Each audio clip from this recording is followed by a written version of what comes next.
And for a few moments, do your own scan. Just do your own scan.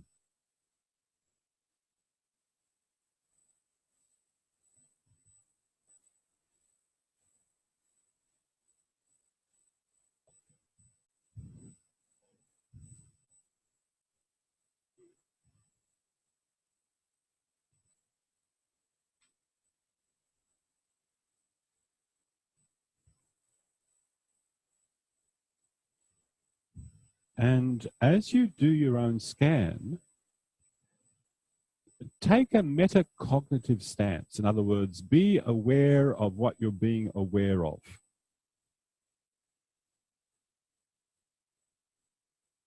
And it could be that already you have a set way of scanning yourself. And I don't want you to disrupt that. I just want you to be aware that you've already maybe developed that.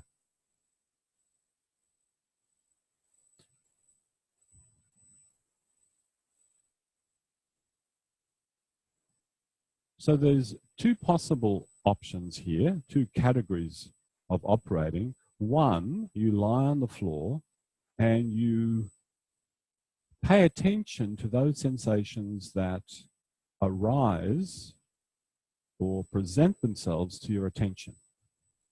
And you just lie there and that's what happens. This sensation appears, and then that sensation appears, and then this sensation appears, and you just observe them as they appear.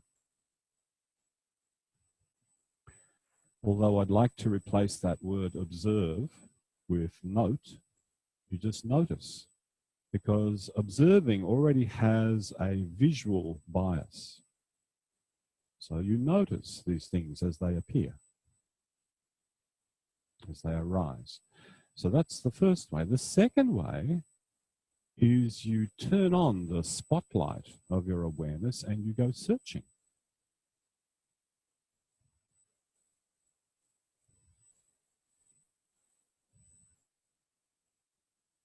So you intentionally start to direct your attention this way, that way, this way, the other way, another way, and so on.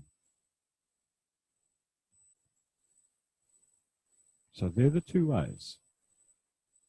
You allow the sensations to arise and you note them as they arise. And the other way is you sweep with your attention deliberately from place to place and you note what sensations are there.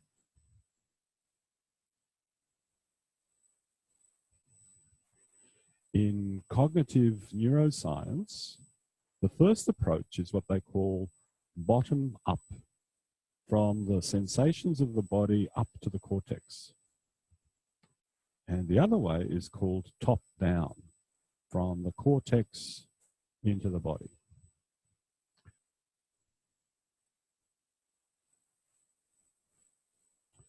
As you're lying there, start to recall a little bit of what we did at the end of yesterday, when you had your right arm kind of wrapped around the back of your head and holding the left side of your face. Just recall little bits and pieces, whatever comes to mind or whatever you can bring to mind.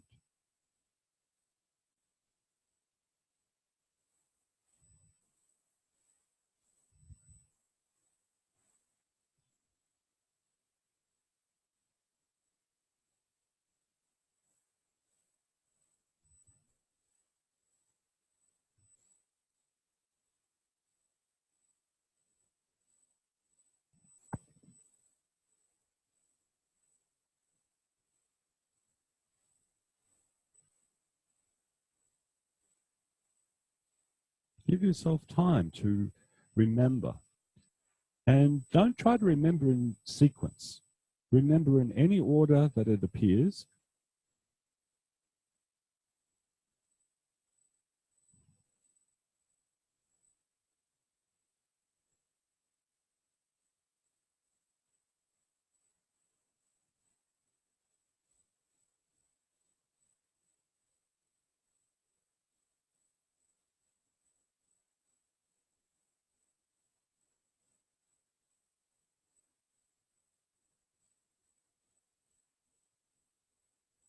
And now would you please begin to do little bits and pieces that you remember in any order. However, if you'd like to recreate the order in which it appeared or was taught, you can go ahead and do that, but just do bits and pieces, whatever you remember. And those of you who weren't here yesterday, I apologize, but maybe you can tap into other people's minds.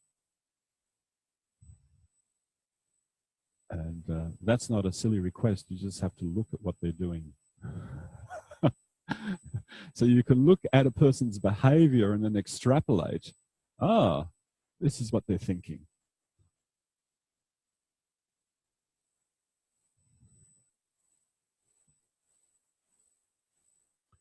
So many, many years ago, about 20 years ago, I think, could be more now, a particular chap by the name of Desmond Morris wrote an interesting book called Body Watching. Some of you might remember that. You've got it. Yeah, so do I.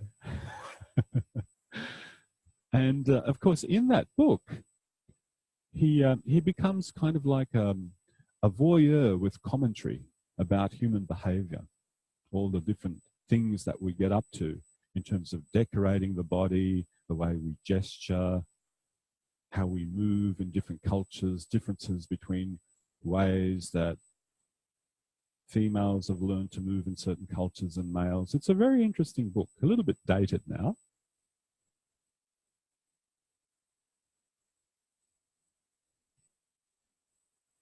So those of you who weren't here yesterday, you could do a little bit of body watching. And those of you who are challenged in your memory, you can also body watch and collect ideas. Oh yeah, I remember that bit now. So sometimes what you see can trigger a memory. And sometimes what you do can trigger a memory. And sometimes what you smell can trigger a memory, but let's stay with kinesthesia and proprioception and vision.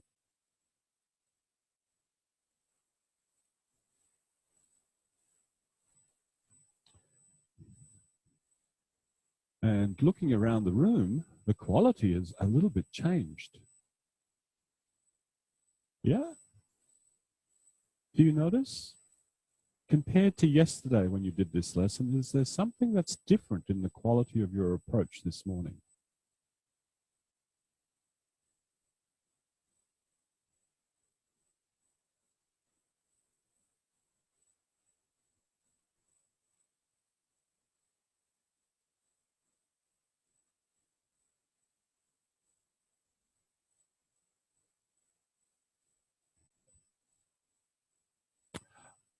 I would say that you've slept on it.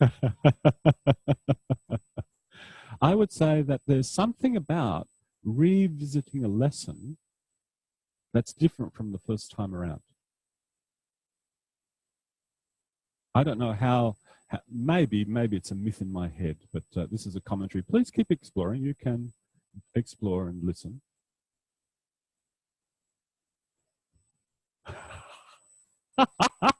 That's a choice comment.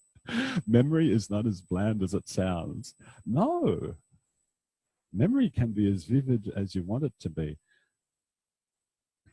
There was a chap in Russia by the name of Alexander Luria.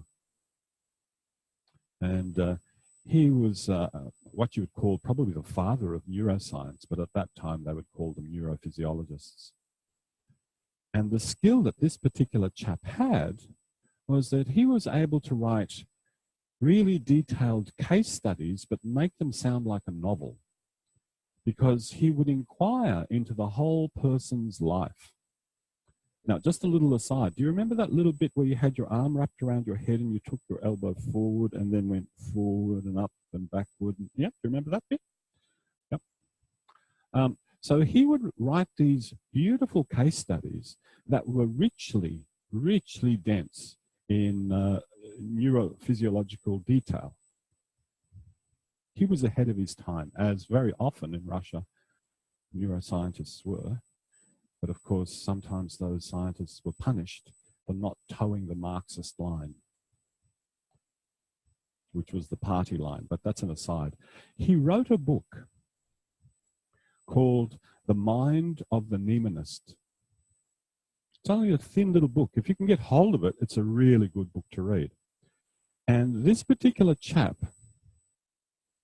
somehow had a brain damage, and this brain damage caused him not to be able to forget anything.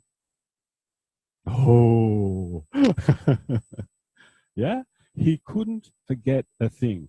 Man, his life was a mess. His life was a mess until he used that skill and applied it in kind of a theatrical setting where he would get people to ask him to remember things, and he would show them that he could remember as many things as he liked.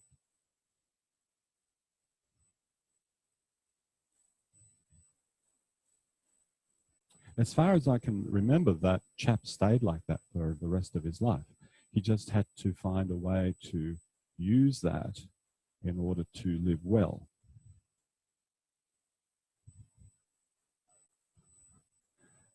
Can you imagine?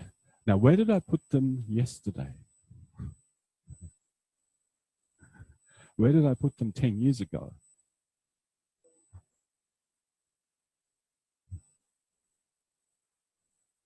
No? Yep. Yep. Yep. Now, having said that, does that tell you something about the capacity of human brains? And does it tell you something of how nice it can be actually to not remember stuff? When you read the book, you can actually have a sigh of relief. You go, oh my God, oh, it's so nice to forget things.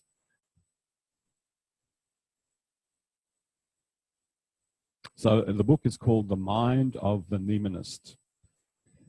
Mnemonist. Yeah, Alexander Luria. Alexander, Luria, a beautiful scientist with a soul. And those of you who have read any of Oliver Sacks's books, Oliver Sacks took his Alexander Luria as his mentor for writing case studies. So it's very similar. He corresponded with Luria for many, many years. Okay, leave that rest a little bit. Alexander Luria, Mind of a Mnemonist, Desmond Morris, Body Watching.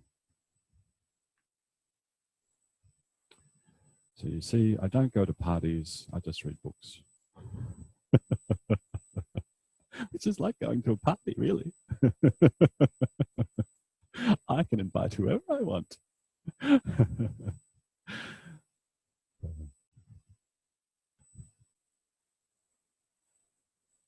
I'm sorry? Parties is body watching in real life. Yeah. Yeah. Do you head for a corner? Do you head for a corner? Yeah. Yeah. When you go to a party, do you head for a corner of a room? Yeah. If I'm going to watch, I head for a corner of the room and just make myself invisible. And then just watch.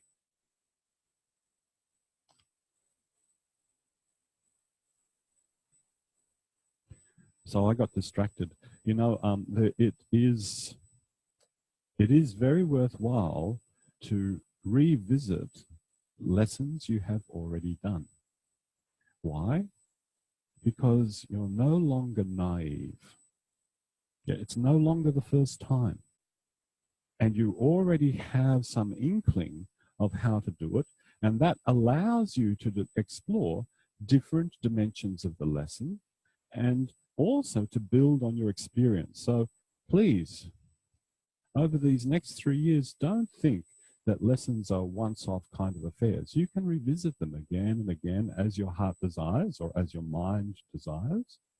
And each time, something new will appear and your ability will expand and improve.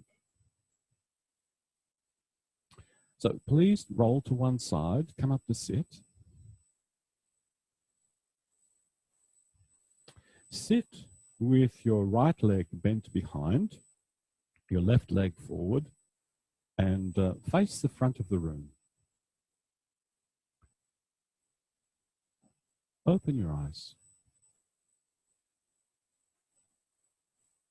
And now start to wrap your left arm behind your head and go really slowly. Just slowly. Just find out, how do you introduce that hand behind your head? And how does that left arm kind of snake around? You know, like a snake wraps around a branch. How does that hand snake around, snake around? Make the shoulder blade easy. Make the bending of the joints of the wrist and the elbow and the shoulder joint easy. Just snake around and come back and find out what parts of the right side of your face can your fingertips get to easily.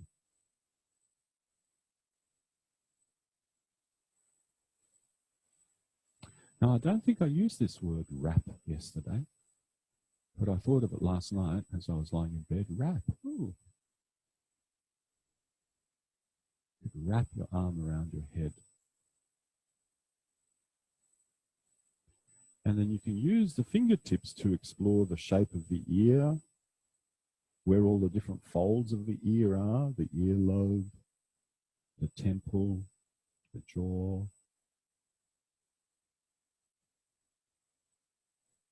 And as is your practice already, make sure that you don't linger there too long so that your arm gets fatigued.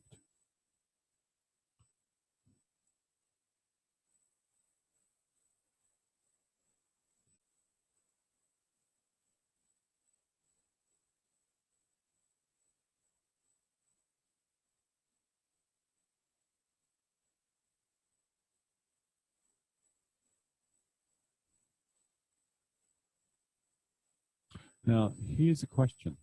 Do you think it would make a difference if the legs were switched over? Do you think? Find out.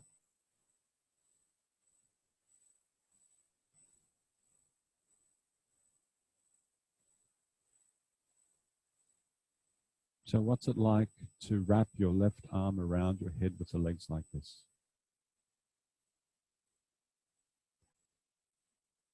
And it's interesting, when your legs are this way, some of you immediately use your right arm to lean on. You feel that? You didn't have to even be invited to do that.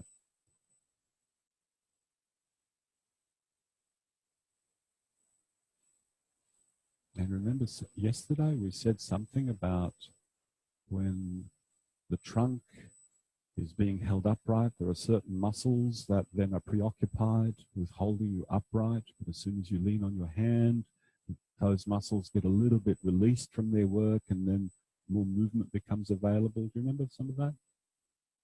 Yeah. Switch the legs around once more and feel the difference.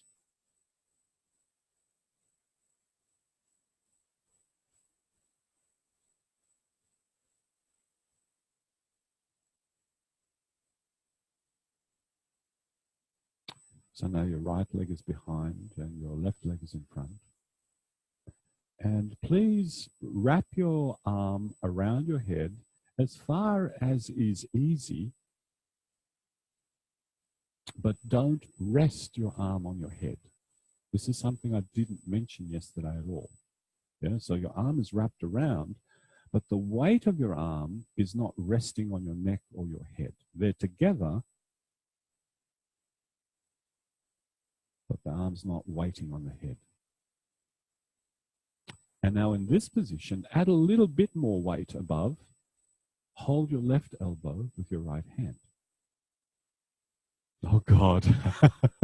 Yes, can you feel you're adding a little bit more weight? But remember, don't rest the weight of your arm on your head. And now, in this position, start to sway yourself a little bit left, a little bit right.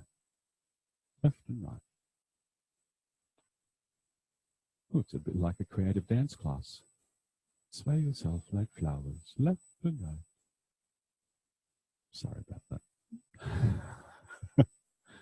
But having said that, you see the associations that come into my head sometimes are worthwhile and sometimes they're just a nuisance. But there's a difference between swaying yourself like a stiff stick. So imagine that your whole trunk is just like one stiff stick. Yeah, no joint in your spine, just one solid piece.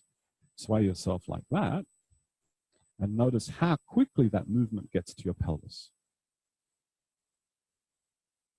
And when you're stiff like that, your balance becomes a little bit more precarious. Can you feel that? Something changes in your breathing, not because you've stiffened yourself, but because the probability of falling is a lot higher.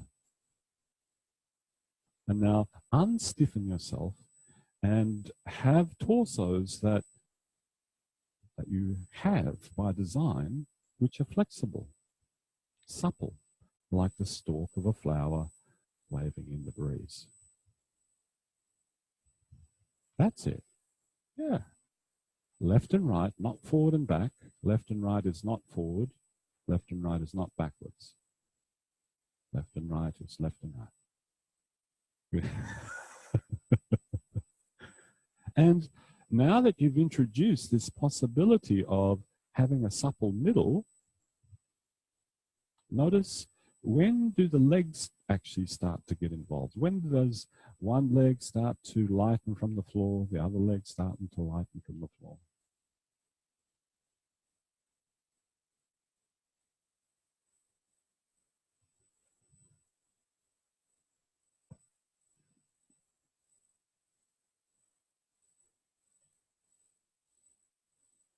Now pause a moment, lower your arms, pause.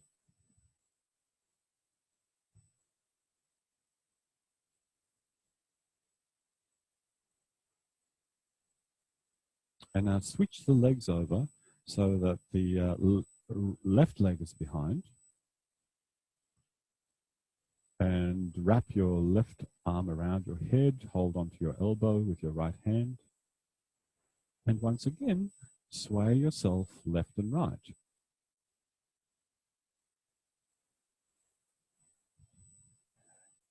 And as you sway yourself, could you please lead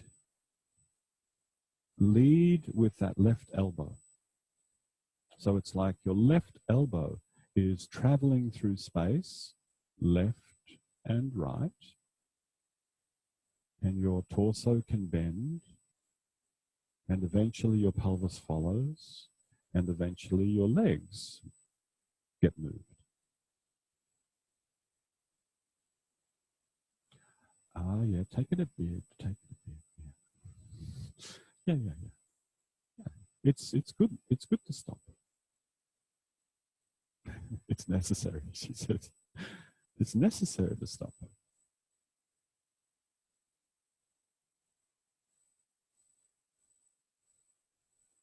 And change legs over again.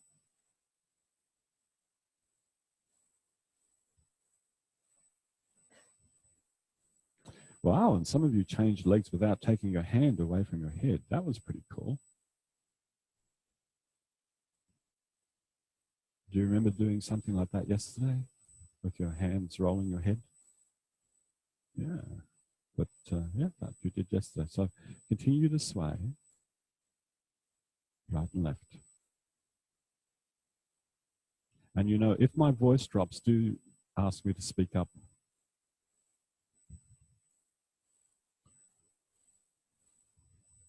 That's it.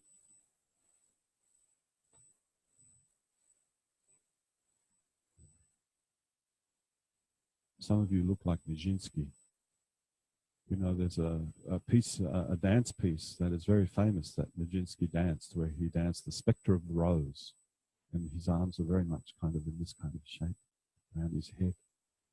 Some of you look like that. Let that be and rest on your back.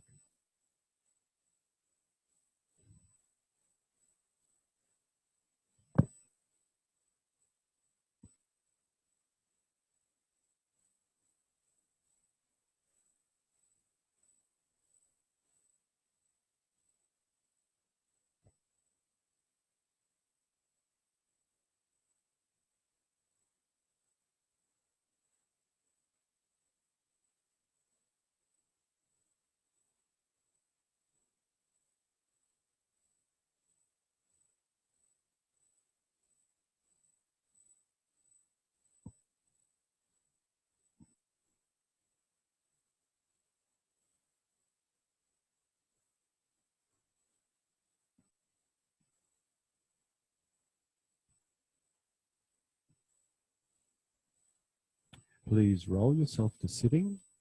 Sit with your left leg backwards.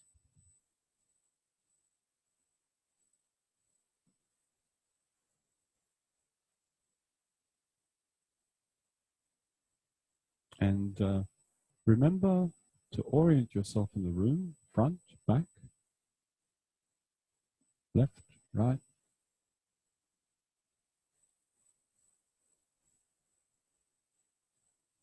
Wrap your left arm around your head, and if it's possible, hold your chin, or hold your jaw, or hold your ear, hold your temple, hold whatever you can hold so that your hand is in a constant place. No weight resting on the head. Carry your own arm. You know, don't weight the arm onto the head. Now, extend your right arm to the wall on your right. Shoulder height. Palm down.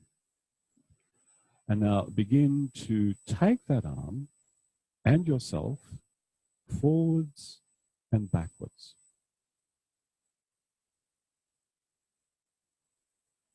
Backwards as if you wanted to see the back of the room, and forwards as if you wanted to see the left side of the room. Yeah. So you turn yourself. Yep.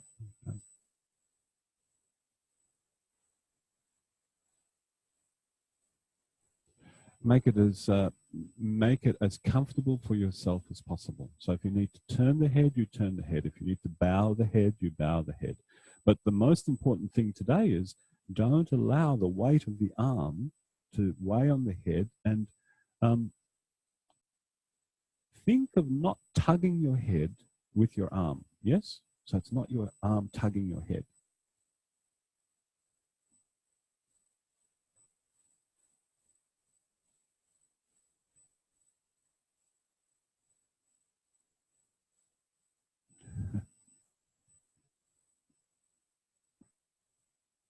Now, notice how you turn around yourself to do this. How your trunk turns around to the right, towards the back of the room, and then how your trunk turns around to the left, towards the left side of the room.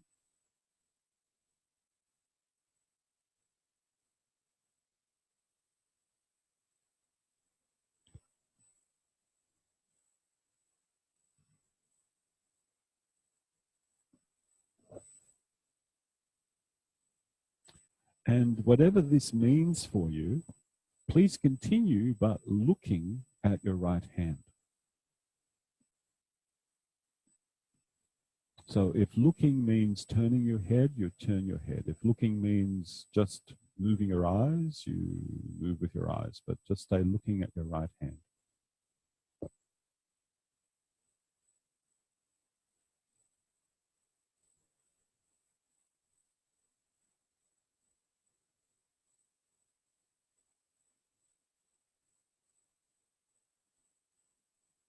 And then make one little variation and notice what's different. Remove that left arm from behind your head and continue. And when that arm is no longer there, what becomes available to you?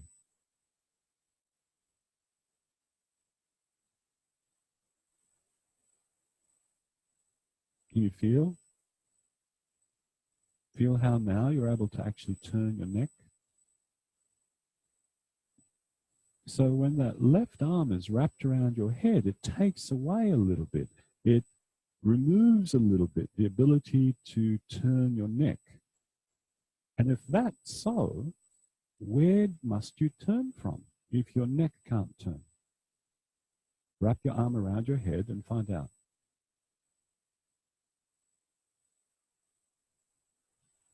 If your head and your neck are not free to turn, because that's why the arm's wrapped around there, where must you turn from in your spine?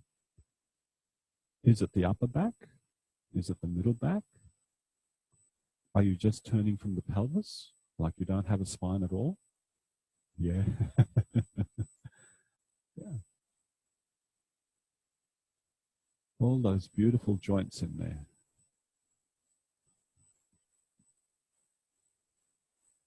And lower the arm again and turn without the arm, and notice how as soon as you remove the arm, now the neck can actually really just, the head cold, head can turn to look at the hand. What's the problem?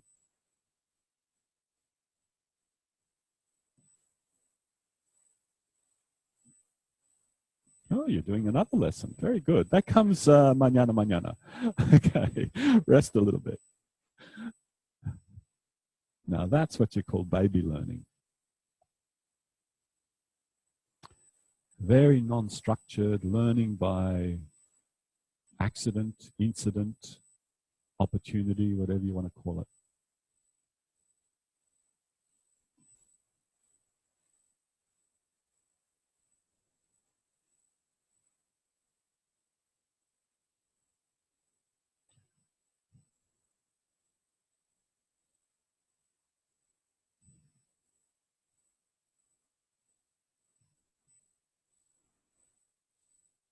Now let's proceed a little bit. As you can see, we're proceeding a little bit differently from yesterday, and that's the design of the lesson. So lie with your legs long and wrap your left arm around the back of your head so that it's a significant portion of your forearm and your arm are actually behind your head, not to the side of your head. If you need to put something underneath your head, an arm, to make this comfortable, now's the time to do it.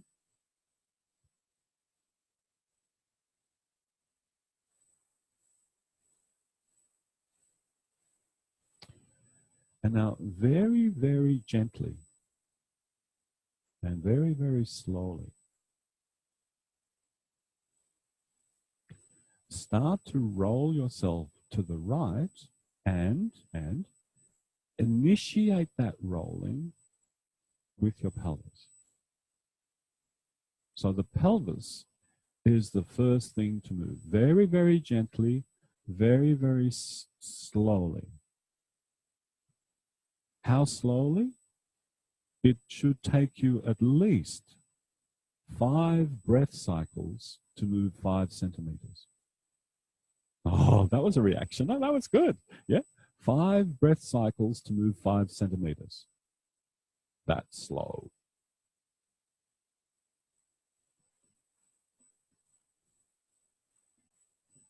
So really, you're making a very small movement over a long period of time. And what that gives you the opportunity to sense is how you go about organizing those first few moments when you start to launch yourself into action.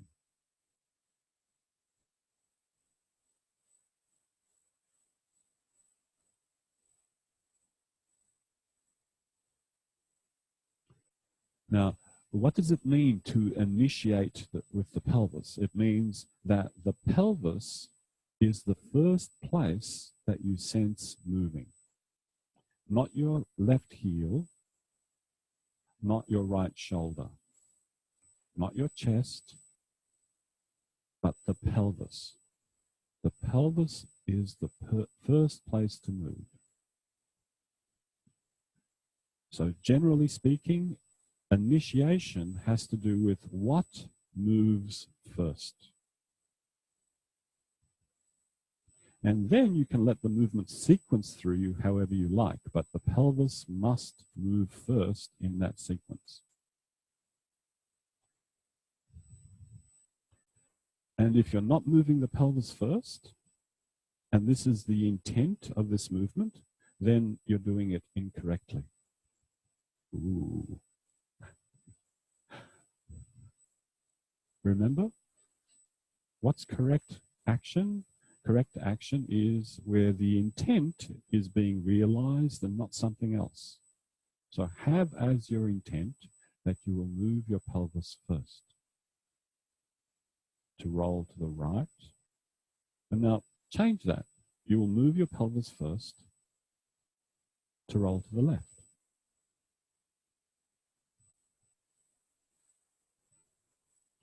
because we're equal in our politics here. Left is as good as right, and right is as good as left.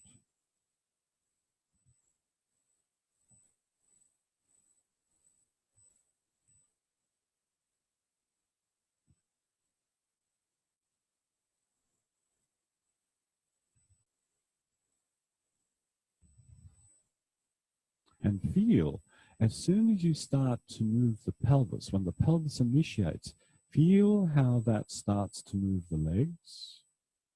Feel how that starts to already move the spine and the chest. And if you keep on moving a little bit at a time, there'll come a time when your head becomes involved, and then you'll feel your arms starting to come into the picture. And this is the advantage of moving subtly and slowly. It gives you ample time to see all the aspects of what's going on. And you see, there I am in a visual metaphor again, to notice all the aspects that are going on.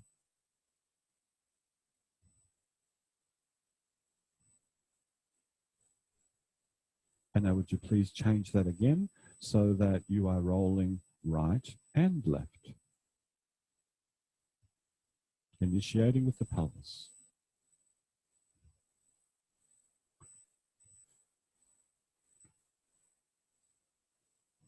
The legs are long, unless of course your back is hurting, and then you can bend your legs. But if your back's not hurting and it's comfortable, have your legs long.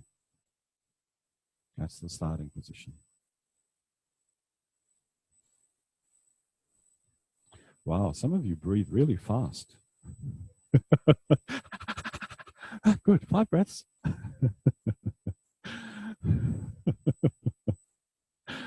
5 breaths to go 5 centimeters. My God.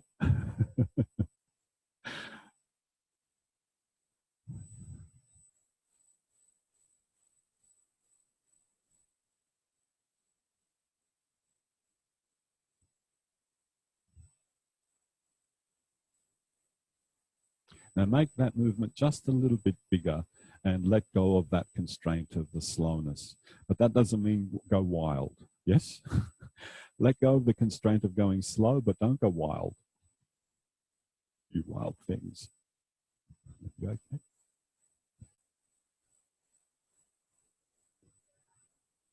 Yes.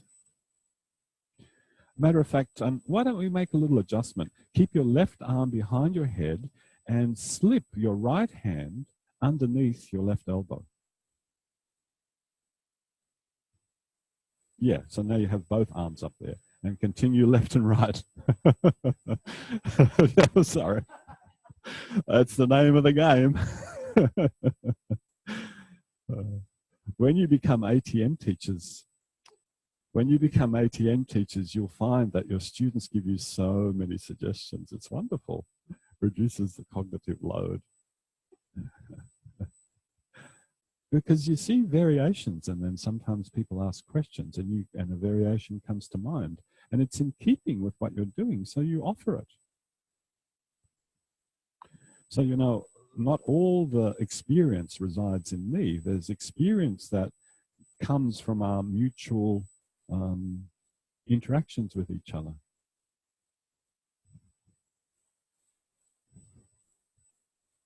Yeah, and some of you are really starting to get a feel for, when do the legs start to move? When do I begin to bend my legs? How much should I flex in my trunk? When should I flex?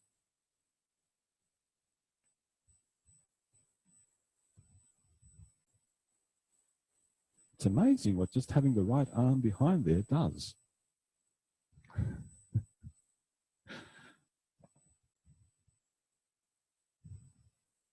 Now go a little faster.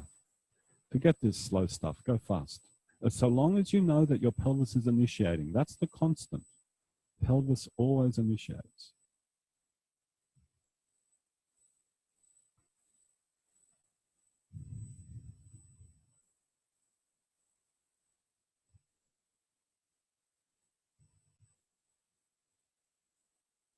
And track pelvis, and then the spine, chest, head, pelvis, legs, knees, feet.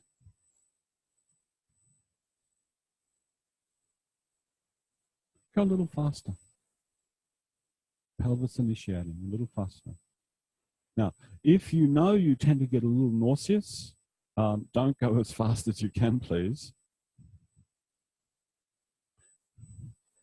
And now go faster and keep your legs completely stuck together.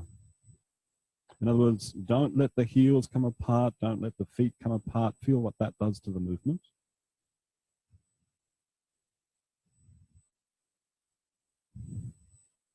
And now do the complete opposite. Let the two legs be apart. Let them be separate so that there's air between the legs, and then let them have their independence. It doesn't mean that they're wild. It just means that they have their own timings governed by the movement of your pelvis. Now go slow again, go slow, and remove your right hand from your elbow. And you can do with that right hand whatever you want. That's right. You just go a little further every time. Just sneak up on that idea of rolling a little further to the left, a little further to the right.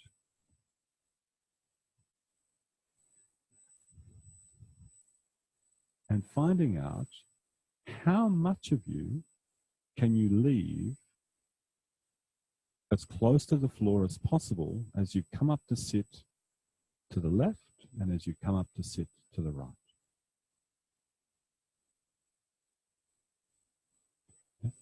Leave the elbow as close to the floor as possible. In other words, never come upright, never sit upright with the trunk. Just let the elbow be close to the ground. And how much of yourself can you keep close to the ground?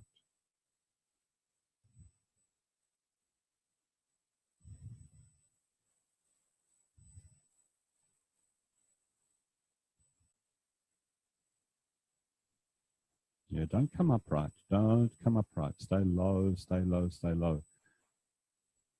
Stay low. Stay low. Stay low, stay low. That's it. Stay low. The elbow stays low. The head stays low, low, low, low. Pelvis constantly moving. Pelvis constantly moving, moving, moving, moving. Yeah. Let that be in rest, please.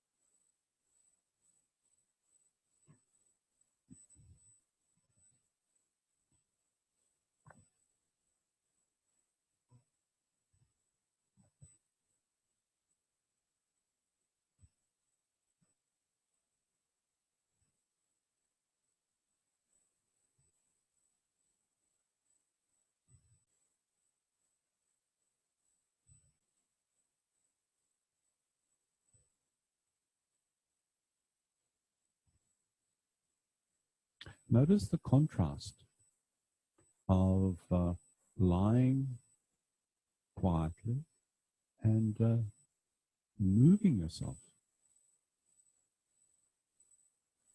And I know maybe for some of you, the quietening down takes a while. It's almost like the surge of movement continues for a little while and then you quieten down. And some of us quieten down quickly and some of us take a long time.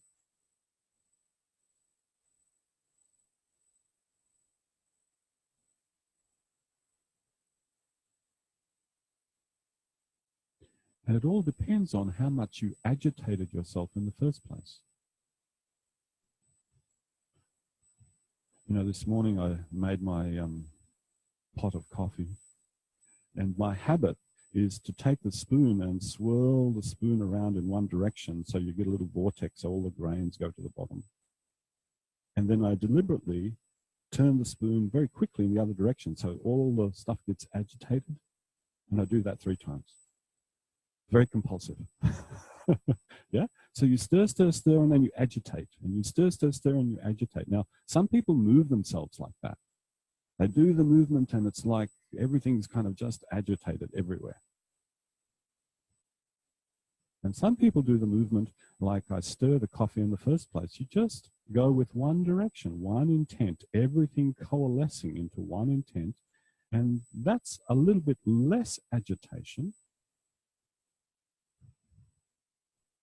And this could be why, to some of you, it takes longer to settle and others not.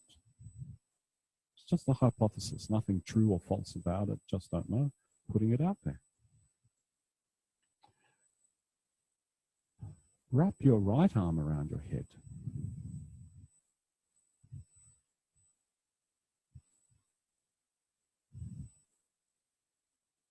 And initiating with your pelvis and starting at a pace at which you know you're not going to agitate yourself,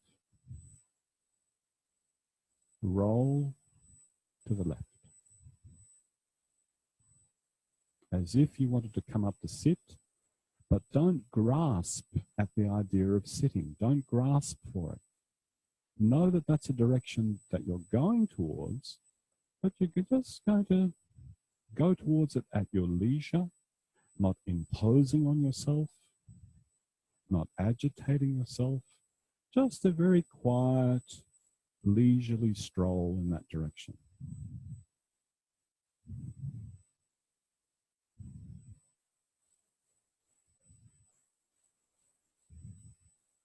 Are you?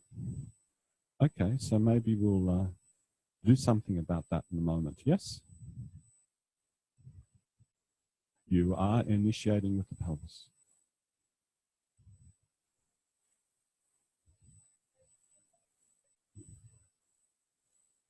Mm-hmm.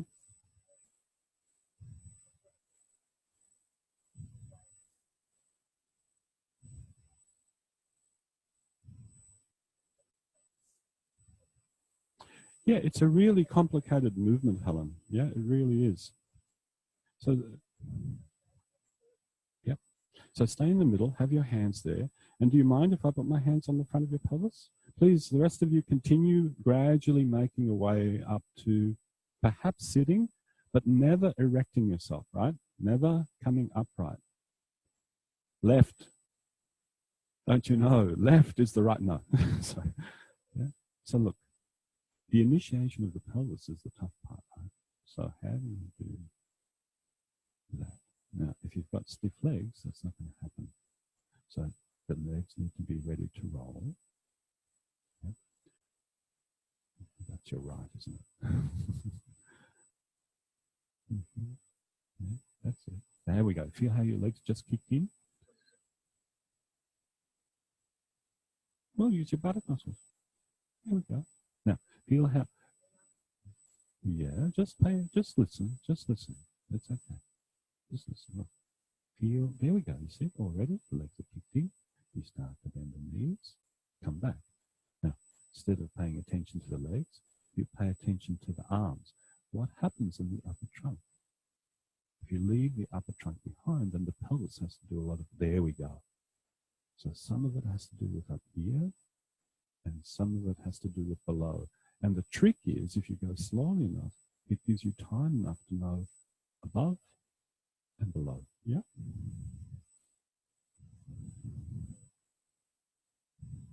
Yeah. So it's a differentiation, absolutely. And yet, you're carefully listening. When do the legs have to move? When does the trunk have to move? Yeah. It's okay.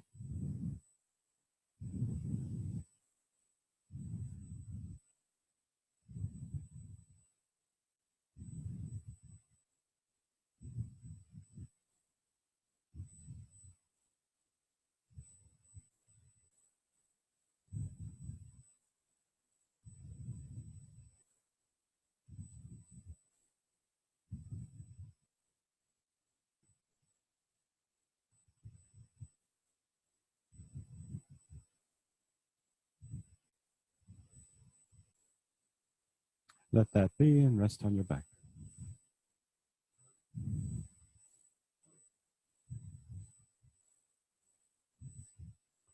And when you arrive on your back, notice if you can settle quickly.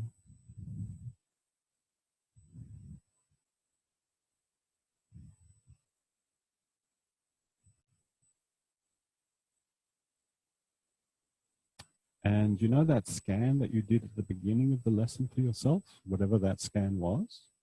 Could you repeat that scan and notice what is different now?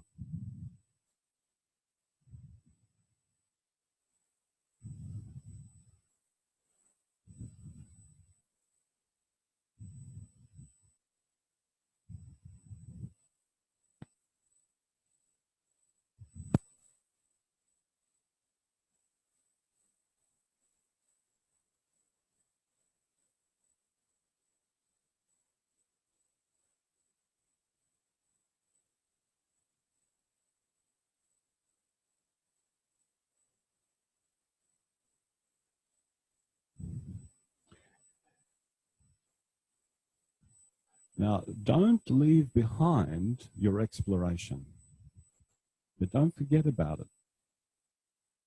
Roll to one side, come up to standing.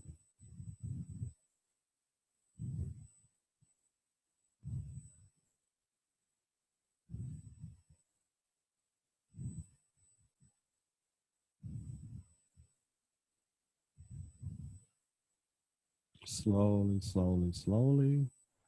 For some of you, slowly, slowly, slowly. Don't get up suddenly.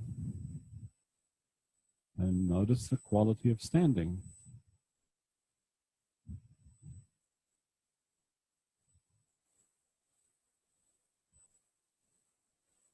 And then walk a little bit. And as you're walking, pay attention to the pelvis. And, you know, yeah, that's great. Cups of water on the floor make people go, radar, radar, radar, radar. Where is stuff on the floor? Because I might knock it over. So it's a good thing not to have cups of water on the floor because then people look down.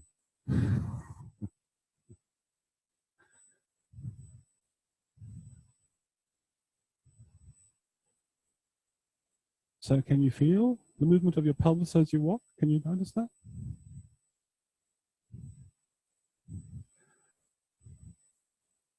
Well, why don't you walk with your hands on your hips then? Yeah. You're laughing. That's good. And I'm going to ask you a really strange question, but do with it what you wish. Could you initiate the movement of the legs with your pelvis?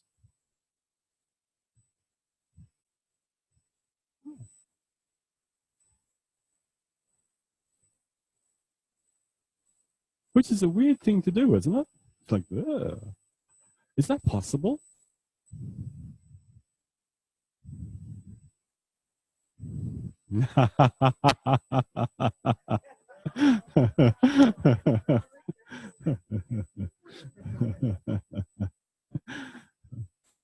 Yeah. Now, stop a little bit, and let's do what you were doing on the floor, but now you're upright and you'll find it a lot easier. So let your arms down by your side and just turn your pelvis to the left. Nothing to it, huh? Turn it to the right. Left, right, left, right. Look, you can even do it with your arm wrapped around your head. Well, actually, this would be the easiest, right? Because everything's aligned in the center. Everything is in that one axis. That's the easiest. But turn left and right with your arms out to the side and feel that that's already. Can you feel that that's a little bit got more resistance to it? Can you feel it? Watch out for the wall behind you, Alison. And now put your arms beside you and just turn your pelvis left and right. Fast, fast, fast, fast, fast, fast, fast. And look, you do this funny little walking action with your arms. Yeah. And now walk. Now walk by initiating with your pelvis by turning it. Turn your pelvis to walk. Rotate your pelvis to walk. Mm-hmm. And of course, when you do that, you have to put one foot in front of the other and be on a catwalk. Anyway, no. So please go into a break and we'll come back in 15 minutes.